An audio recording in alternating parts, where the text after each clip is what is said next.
New Thought Media Network is proud to present New Thought's Roots and Branches with Reverend Dr. Ruth Miller. Join us every Tuesday at 4 p.m. Mountain Time.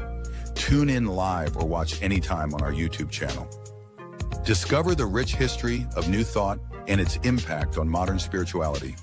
Join Reverend Dr. Ruth Miller as she shares insights, stories, and teachings that inspire and uplift.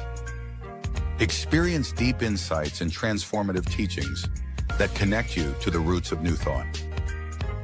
Visit our YouTube channel to catch up on past episodes and join us live every Tuesday at 4 p.m. Connect with us and be part of the journey.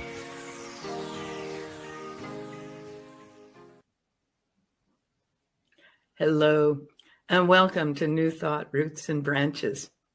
Last week, when we met, we explored the really fundamental ideas that have been present in human culture for thousands of years. This week, we're going to go a little bit further. I thought we would look first at the overall view, the complexity of all the various people that have contributed to New Thought. So in our first slide, you get to see a little bit of the modern folks involved in this marvelous branching tree we call New Thought. And I don't expect you to grasp that at this time. We'll go more into it later. And there's another version of it. Yeah, there's the one that has the pictures of a lot of the teachers that a lot of you can recognize. And then another version of it that talks about how they relate to each other and what institutions grew out of each of their teachings. And then another version of the chart that looks more at the roots, and that's what we're going to be looking at today. Last time we looked at the top part of this chart. That'll be in the next slide. And these are some of the ancient traditions that have contributed to modern New Thought, because New Thought is not modern, really. It's letting us know that letting go of an old thought and replacing it with a new one is the thing we need to be doing, right? All these ancient traditions have helped people understand that and help people understand some of our basic concepts of oneness, of connectedness, of all the ways that the universe is one whole being of which we are part. Now, this week, we're going to go into the specific people that informed the very, very, very early teachers. And in our next slide, we can see how those folks are connected. These are people who were living in the 1700s and 1800s, early 1800s. And most of the people that we will be studying will be following in their footsteps. So on our next slide, we're going to introduce us to the earliest of those, Emanuel Swedenborg. And in that process, he's going to have helped us lay out these points. All right. The unity of all that is. The understanding that whatever it is we're looking at, it is all that is. It's part of all that is. The recognition that everything is good in humanity and in the world around us. These ideas that came out of that European period, starting with Swedenborg and going through these other men we're looking at, are going to provide the basis for where Emerson went and for other folks went in the years to follow. We get that fundamental idea that a personal knowledge, a direct communication with the divine, with no intermediary, is fundamental to being a human being. And we see the valuing of nature rather than of materialism, the material things that we have been taught to value. So this whole body of thinking began to emerge in Europe, as opposed to the rest of the world, along about the 1700s. Our first spokesman for this way of looking at it was a scientist, Emanuel Swedenborg, who was born at the end of the 1600s and lived a long life, well to the end of the 1700s. Swedenborgian thinking is still part of some people's lives, and it definitely informed all of the transcendentalists of Europe and later in America. He lived in Sweden. Funny thing about that. His family were miners. They were a wealthy mining family. They owned mines. And so he became a mining engineer. He was on the Royal Institute of Mines. He studied mathematics. He studied physics. He studied all these wonderful good things. He also studied astronomy. So he was very much into the sciences and applying them. And an appropriate scholar in his time also understood Greek.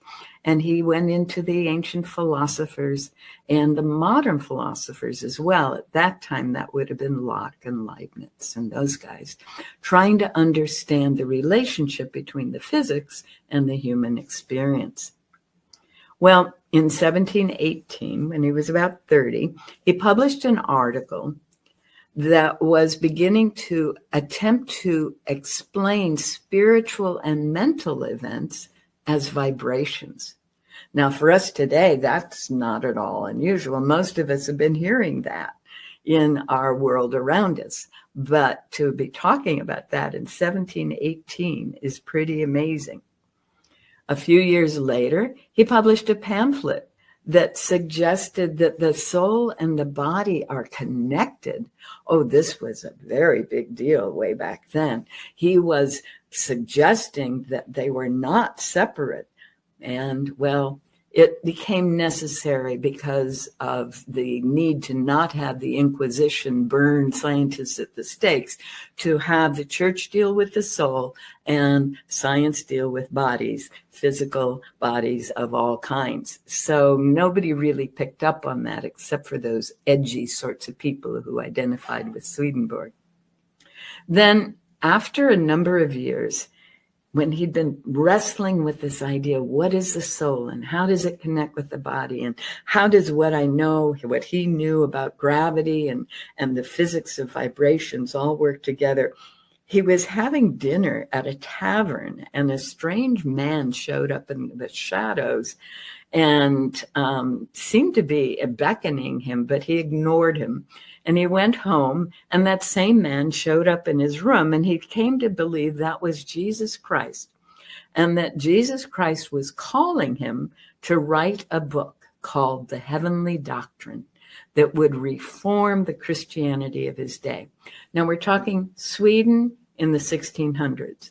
This is about a little bit after Shakespeare. Actually, we're in the 1700s for this point in Swedenborg's life. So we're about 100 years after Shakespeare and James and Bacon, and those guys were all making things clear in the traditional King James Bible and the Shakespearean plays, and a good deal after Newton and Descartes and all those guys. So they were pretty well established in the culture. It was after the Reformation, long after the Reformation, and Sweden at that time were Lutherans. They were Lutherans of the very dogmatic and doctrinal type. And he felt, based on the work that he was experiencing, the work that he was studying, and the work that was going on inside him, his internal experiences, these dreams that he was having, that Christianity was off the mark. It's not what Jesus had in mind. So he wrote The Heavenly Doctrine. That carried him for quite a while. He ended up writing it and rewriting it over and over again in his life, and finally ended up doing a brief version of it in 1774, one that was called The True Christian Religion. And that was what explained what it was that he was trying to say in The Heavenly Doctrine to the Lutherans around him in Sweden. Notice that 1771 was his last year on the planet. So at that point, I think he figured his life was done. But Swedenborgianism continues even as we go forward in today's modern world. So in our next slide, you can see some of the points that he made. First of all, there is only one God, okay? One person. And that one person he called the Christ. Now, in the Jewish tradition, the Messiah is the person who is so connected with God, so pure, that he can transform and undo all wrongs. In Greek, the term Christ didn't exist, and so they kind of modified the word best, Christos, and applied it to this person that they called Jesu, and we know as Jesus Christ. But the Christ is not the same as the man, Jesus Christ. And a lot of people, and Swedenborg was part of that, Jesus was the embodiment at that time of this person, the Christ, that is all people, one God, one person, and we are all it. He had a number of amazing experiences, mystical experiences that went on for years, and he described many of them in various books. And in those experiences, he believed and he described going to physical places called heaven and called hell. So he described them in very physical terms. And he had angels as physical experiences. And he also visited other planets. He didn't visit their heavens, but he decided that each planet must have its own heaven, because after all, in an infinite God, infinity is possible, right? Then, as he was trying to describe these things and explain these things, he used a lot of symbols. So I wonder sometimes if his descriptions of heaven and hell in physical terms weren't related to his descriptions of other things in physical terms. For example, as are in the slide, when we look at a city, we're talking about structures and religious systems. Or if we look at, something, a snake, we're talking about something that is evil. So he used physical images to help explain abstract concepts in many ways. And it makes it hard for materialists to follow sometimes what he is saying. The other piece that he really was very interested in was what he called correspondences. And another way of thinking of that is as above, so below, as within, so without. That what is going on in the natural world and the spiritual world correspond. You can count on finding in the natural world what is actually happening in the physical world, and if you're a spiritual world. And if you're focusing on the spiritual world, the natural world will come into alignment with it. So correspondences. The other thing that he encouraged and valued far more than that physical experience is the spiritual. He encouraged people to focus on the spiritual. He was really quite convinced that the spiritual was going to be the basis for all of our well-being. All right. And if you think about what he was looking at, he would explain the spiritual world as nested boxes, if you will, spheres within spheres within spheres. There's the sphere of the human activity, and then there are spheres of higher levels of spirit and higher levels, until finally you get that whole sphere of God, right? So that spheres within spheres to help us understand. And the soul would move from the very human physical sphere to another level, and then another level and another level as the soul went on its journey. He also talked about the qualities that are associated with each of those spheres and wanted us to see that they tended to show up in dual terms. So in the physical sphere, we're going to see a lot of physical dualities and qualities in pairs, right? Sexuality, for example. But in the next sphere, we get more qualities of faith. Faith being a quality that is in parallel with charity. That is, the extent to which I have faith in my well-being is the extent to which I will experience and express charity. And finally, his main points include the idea that humanity is transforming. It's transforming from the material view to a spiritual rebirth. And he says that that is the best way to read the Bible. Now, Swedenborg, as you saw, was on the planet from 1688 to 1772.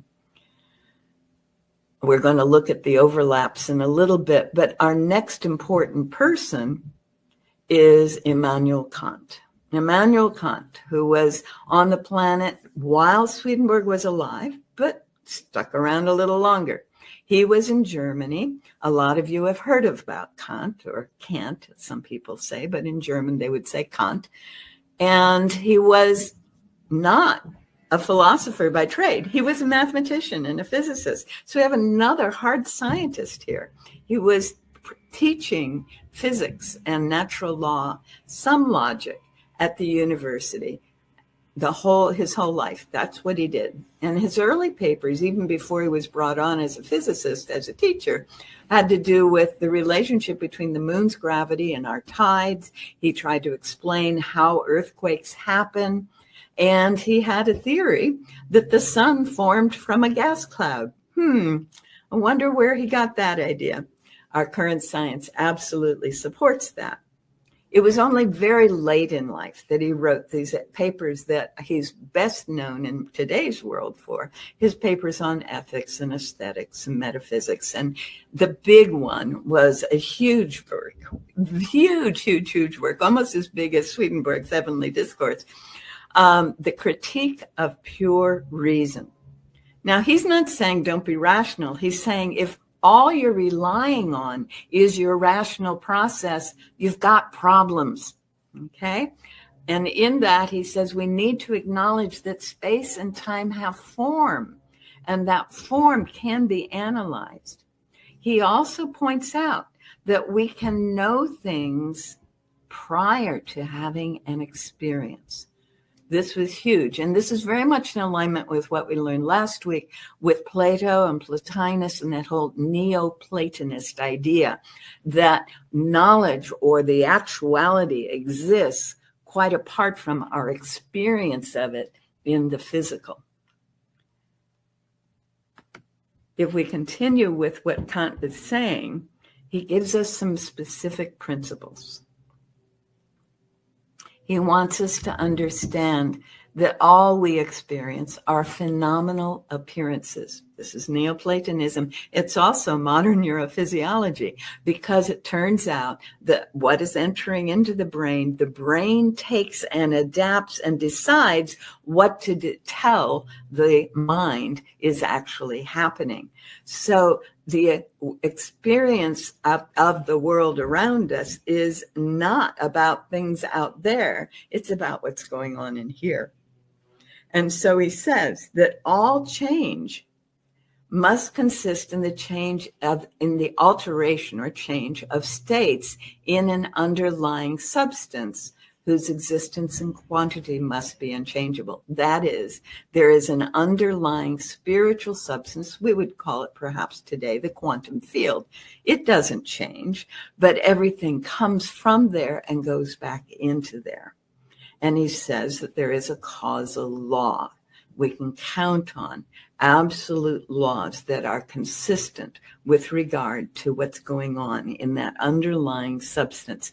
In the Hindu tradition, as we saw last time, that underlying substance would be called Brahman, that quantum beingness that from which all things emerge.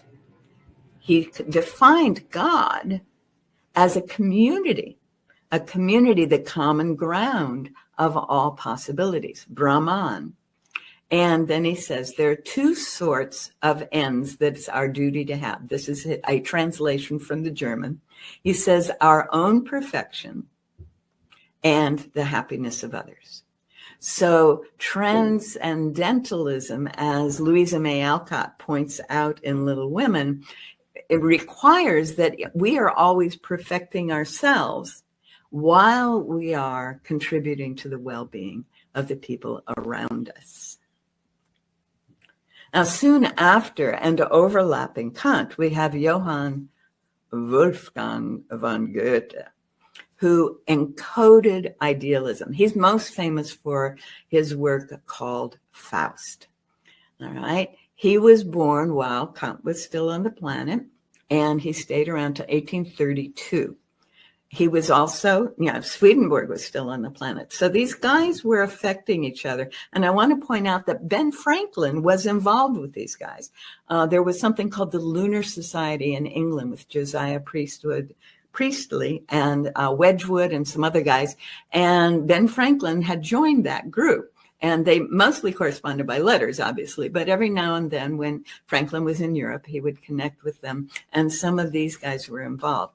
Now, Goethe, unlike the previous two guys, did not study the sciences hardly at all.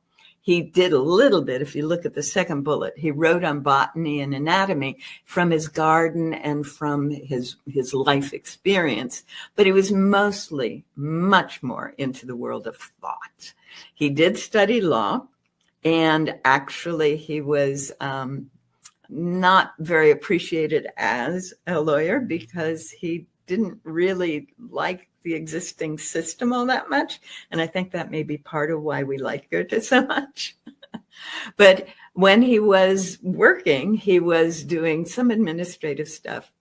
Interestingly, though, he thought a lot about color. Aesthetics and color kind of overlap, right? And he developed what we call the color wheel today, the idea that purple and orange are complementary and that you can go in gradations from one tone to another, as in the rainbow. So color, like Newton 100 years before, was very interesting to Goethe, but he wasn't thinking about it as light so much as color on paper. All fascinating stuff. The idea, though, in that color theory, he applied to the rest of the world, that gradation of colors, right? You can go from a deep, deep blue into a royal blue into something more like green, turquoise into the greens, and you can go the deep, deep blue into the deep indigo and purples into the reds in these continuous metamorphoses. He was saying that applied to biology as well and to human development. And he suggested the idea of homology, similar, you can have, or analogy in the German that he was using, analogy, that you can look at something over here and that will help you understand something over here. Well, that's a fundamental part of the systems theory, which is my graduate work, that if I will really want to understand electricity, I can probably look at how water flows and see some advantages and disadvantages and similarities there. And exactly, I can set up dams and reservoirs and they become resistors and capacitors in the electrical system. So homology. But the other piece of it is because this metamorphosis is always going on, life is change. Life is change.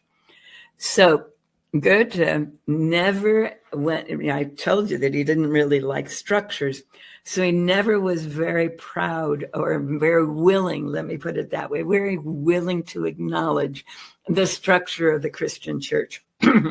And some of the more doctrinal Christians of his time called him the great heathen. He was a Freemason. He did not attend church.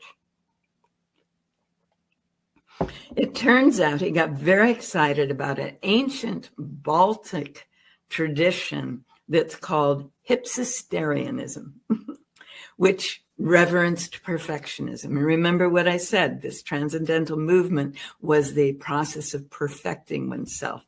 And if you look at Faust and you look at some of the other things that Goethe wrote, you can see that that's woven in there. He was so into it that he even started studying other languages and was particularly fond of learning Arabic script. And there's journals where he's written the classic statement of Allah, Ali Vali Allah, in Arabic, all over these pages as he's practicing the Arabic script. Goethe was not a very physical man. He was very much in his head. He did have several children, and he was, let's see, how can I say this? He was almost the classic absent-minded professor, let me put it that way. There was a time during the Napoleonic Wars when he was living in Strasbourg, which I've had the joy to see, and I can understand why he moved there. And the soldiers came into his house, broke into his kitchen and his pantry, and were partying down in his basement, and called for their host to come down and greet them. And he was already in bed. So he came down in his bedclothes, and he told them that, he didn't particularly appreciate them, but he wouldn't kick them out of the house. Shortly after which, they came up all the way into his bedroom, and the technical term for what he experienced was he was petrified. That is, instead of going into fighting or flying, he froze. His wife got out of bed and started hammering on the guys with the bedpan and the broomsticks and began to chase them out of the house. And finally, they were saved. And he wrote it later, "We were saved by luck and perseverance." The luck was, well, Goethe somehow always came out okay. And the perseverance was his wonderful, wonderful wife. So Goethe established this field, if you will, of thinking about how we can be in the world. He had worked with Kant, obviously overlapped him there in Germany, and Swedenborgianism had applied and been spreading throughout Europe for quite a while at that time. But in 1770, we start seeing the birth of this in England, and William Wordsworth and Coleridge are going to be our two guys. Wordsworth, as many of us know, you may recall some poetry that you had to learn in grade school, right? That Wordsworth wrote. It was transformative. And what was transformative about it is that fourth point, that he used common language in his poems. He didn't try to elevate his language to be very poetic and intellectual. He just used the common language.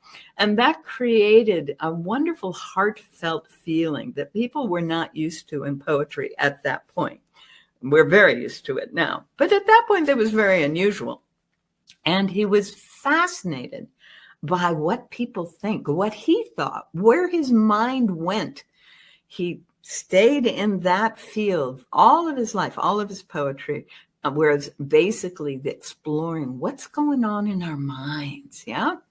Interestingly, religiously, he was a conservative, never really explored his religious ideas while he was exploring this nature of the mind and saying that we can be poets in our normal life. Emerson's going to pick up on that a lot. And we're going to go on now to his best friend. Wordsworth's best friend was a guy named Samuel Coleridge, born a couple of years later, died a lot earlier because, well, he was an addict. He got into opium very early. He's another one who didn't do anything with the sciences. He was a poet. He was also a lawyer and kind of a good administrator. Periodically, people would hire him as administrator. When he was in college, he learned about poetry while he was doing, general studies. And his line is, poetry has a logic of its own, as severe as that of science and more difficult. So for him, this was a puzzle. Coleridge, he's the Rime of the Ancient Mariner guy, you know that one. And he's got this puzzle. He's trying to make it all fit and be the full expression of what it is he's aiming for. Now, he was involved with a group that was trying to create a utopia. And that utopia was going to be in Pennsylvania. They called it Plandisocracy. It didn't work. They weren't able to raise the funds. They weren't able to get enough volunteers, but they were very excited about what that could look like. He also served briefly as a Unitarian minister in a couple of places. But Joseph Priestley said, no, I don't want you to be a minister, especially not a Unitarian. I'm going to pay you some money and you're going to go to Germany and study with Kant, which now Coleridge did. Wordsworth followed. They wandered around Germany together. And so that's where a lot of that transcendentalist idea began to be expressed in their poetry. One of the important things to Coleridge was that things grow organically and that the common law was that natural basis on which all things might happen. Now, if you're not familiar, common law is what was established in part in the Magna Carta. It's basic understandings in British law in particular that you don't need to write a legislation about because that's just how it is. And he believed that we could understand the social world, the social matrix, in terms of organic growth and common law. And he actually suggested some reforms that could be added into our jurisprudence, which is why he got into the utopian movement. He had some ideas about all of that. His journal, The Friend, which he then compiled into books, included something called Essays on the Principles of Method. And here he's saying, if you're, this is organic growth. There's some things that are permanent and you're going to progress around them. And the community, the concepts, these fundamental concepts, community, the idea of commonality, the idea that there are natural principles and processes were woven into this essay. And I believe that is really his major contribution to transcendentalist thought all across Europe, in all the Western countries. So if we look further, we begin to get a person that most people say came over from England, but it turned out he was born in the States. And this is William Ellery Channing. Again, he's born after Swedenborg has died, but these other guys are still on the planet while he's growing up. So he's hearing some of these things. He was a student at Harvard and graduated and went on into the ministry. He became the minister of the major church, Boston church, and over time converted it to Unitarianism. He was on the board of Harvard College and was instrumental in bringing about Harvard Divinity School as a Unitarian school, which it still is, by the way. If you want to be a Unitarian minister, there are 2 divinity schools that you can go to that are explicitly Unitarian. And one of them is Harvard, and the other one is at Berkeley, the Star Seminary there. So what Channing did was bring that whole concept of there is one God into the thinking and speaking of New England in that period. Now, notice he's born after the American Revolution, so he is very much an American. He is not a European who happens to be living in the colonies. So he's a U.S. citizen, and he is rejecting the idea that there is a Father, a Son, and a Holy Spirit, but there is only one God, Unitarianism, okay, as opposed to Trinitarianism. And the other piece of that is called universalism. Now, he didn't officially connect with universalism. Unitarians and Universalists didn't get together until 1965. But at that time, he's saying humans are basically good. Well, that goes all the way back into the European transcendentalists, yes? Then he talks about reason.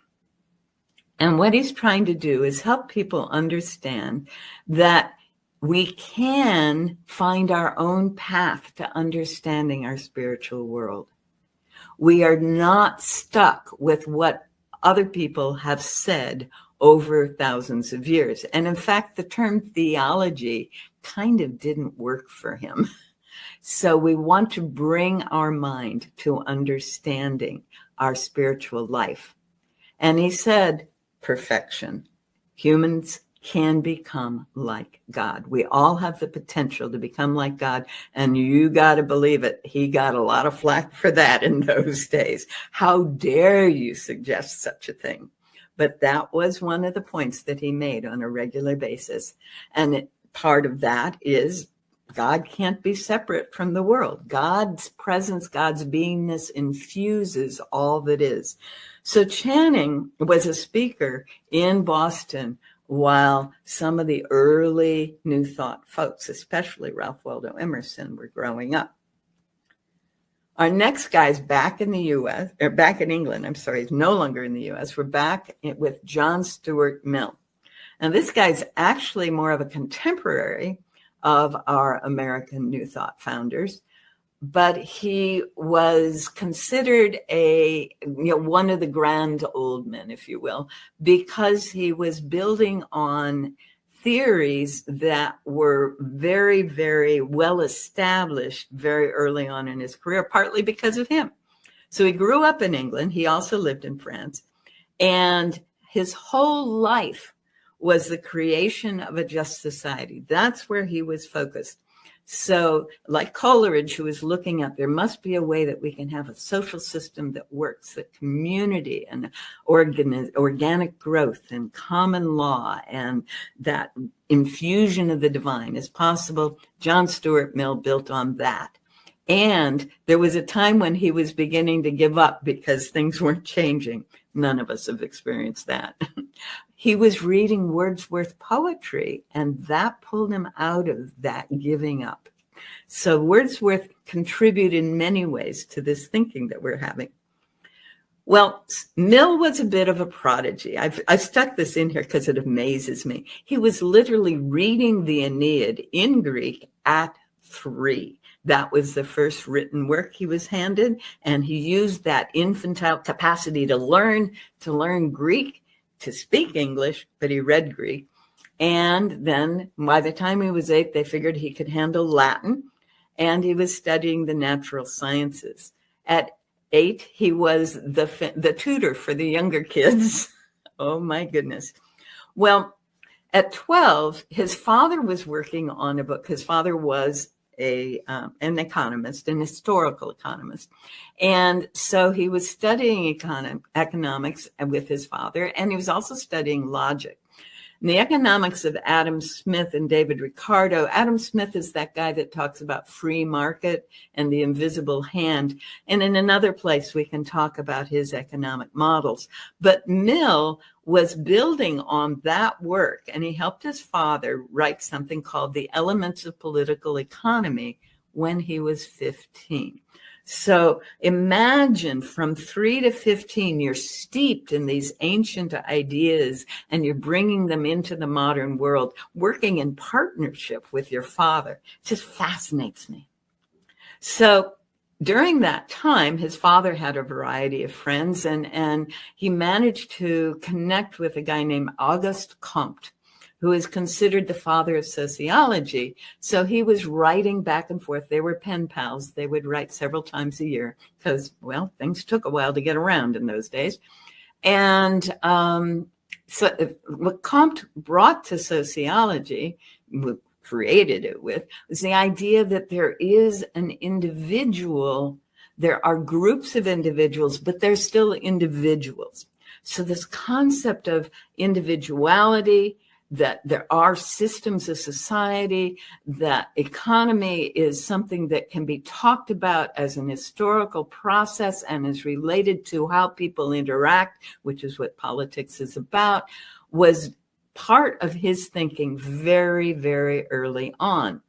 Now, this prodigy was hired as an executive in the East India Company at 17. Can you imagine this kid showing up and trying to act like an adult? It must have been hard. He really felt strongly that they were doing good things by sharing British values around the world and by sharing other countries' products around the world. Later, he did kind of reject the idea that Brits should be controlling India, even though most of his life he was on the edge of that. So there was some lack of consistency, I think, between his work and his words. But when he woke up, he was elected to Parliament one term because he was just a little too individualistic. But in his one term, he was calling for women's suffrage and the end of slavery. And he supported the formation of unions and what were called, and still are called, farmers' cooperatives. Now, that's different from the co-op when you go to the store and you all own it together. A farmers' cooperative is everyone is bringing their goods and they're sharing the equipment to be able to make it available to others, and they're sharing the profits. So a farmers' cooperative. Another person who was very active in the farmers' cooperative movement was Beatrix Potter. At about the same time. But that's another story as well. So many people, so many overlapping lives.